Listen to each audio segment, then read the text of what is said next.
This bill is set down for committee stage next sitting day. Call now on Government Order of the Day number 2. Dairy Industry Restructuring Amendment Bill, second reading. Mr Speaker. Honourable David Carter. Mr Speaker, I move that the Dairy Industry Restructuring Amendment Bill be now read a second time. Mr Speaker, the Dairy Industry Restructuring Amendment Bill was tabled in the House in March 2012.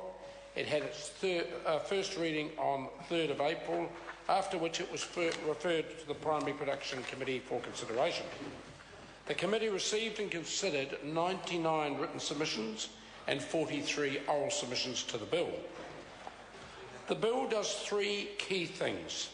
Firstly, it will enable Fonterra to proceed with trading amongst farmers, or TAF as it has become known, if its shareholders so decide. But at the same time, the bill will ensure that farmers will retain their ability to freely enter and exit Fonterra in a TAF world. Secondly, if TAF does not proceed, or if TAF is wound up, it requires Fonterra to value its shares at a full fair value. This is also to ensure the freedom of farmers to enter or to exit at fair value. Thirdly, the bill creates greater transparency for the way that Fonterra sets its farm gate milk price, bolstering the incentives for Fonterra to set a reasonable and efficient price and providing for a contestable milk market.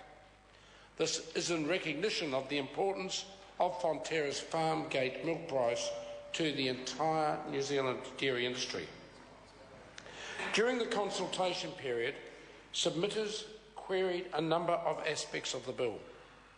In relation to TAF, some submitters considered that the government should not be introducing this legislation because they had concerns with Fonterra's proposed capital restructure.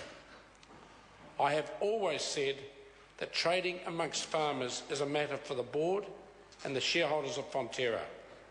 While the bill enables Fonterra to proceed with TAF, it in no way requires Fonterra to implement TAF. Rather, it sets up a regulatory framework to ensure that farmers can freely enter and exit Fonterra in the absence of the share issue and redemption obligations that DERA currently requires.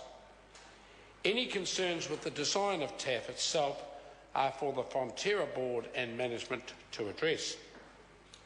I am therefore delighted that Fonterra has decided to hold a final vote on TAF later this month. I note in particular that shareholders are being asked to approve a number of constitutional changes which provide greater protection around shareholder ownership and control. I see this as a positive step because a number of submitters raised concerns that TAF would lead to the demutualisation of the cooperative, an argument that I do not accept. One of the main criticisms of the bill was that it was being progressed through the House even though the final decision on TAF had not been made. I do not see this as an issue because the bill does not require Fonterra to implement TAF.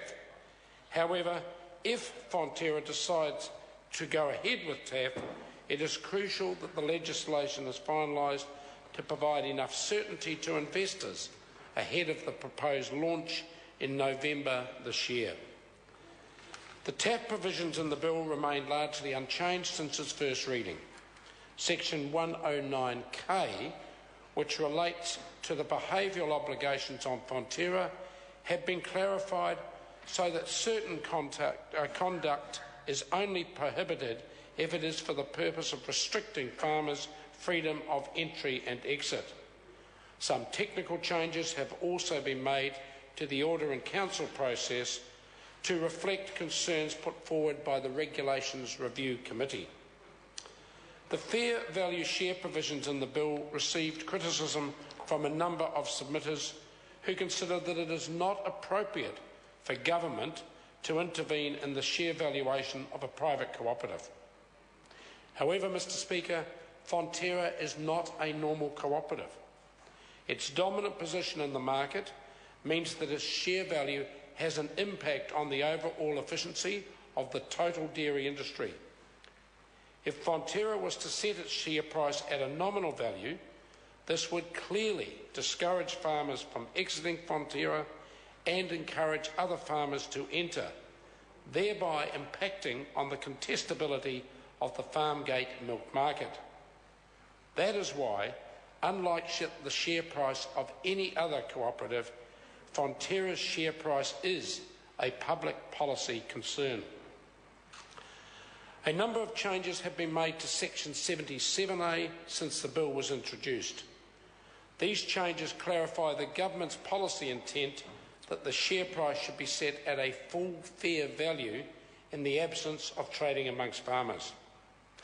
In relation to Fonterra's farmgate milk price, some submitters suggested that the milk price monitoring regime should be designed to promote competition and that the resulting competitive market will drive efficiency. However, the bill provides for a contestable milk market. Contestability is not about actively promoting nor precluding competition. Rather, a market is contestable if the threat of entry prevents an existing firm from taking advantage of their market power, irrespective of whether or not there was actual competition in the market. In a contestable market, both a dominant firm, like Fonterra, and its competitors will have the incentives to operate efficiently and to innovate. I believe that contestability remains the appropriate standard to maximise the potential of the New Zealand dairy industry, and that, of course, was the original premise of the dairy legislation in 2001. Mr. Speaker, this bill will ensure that regardless of whether Fonterra chooses to proceed with TAF, farmers will retain the ability to freely enter and to freely exit Fonterra. Mr. Speaker, this bill is crucial to ensure the continuing growth of an efficient and innovative dairy sector. I would like to take this opportunity to thank the members of the Primary Production Committee, chaired by Shane Arden, for the committee's consideration of the bill. I commend this bill to the House. The question is that the motion be agreed to. Tēnā koe, Mr. Speaker. Honourable.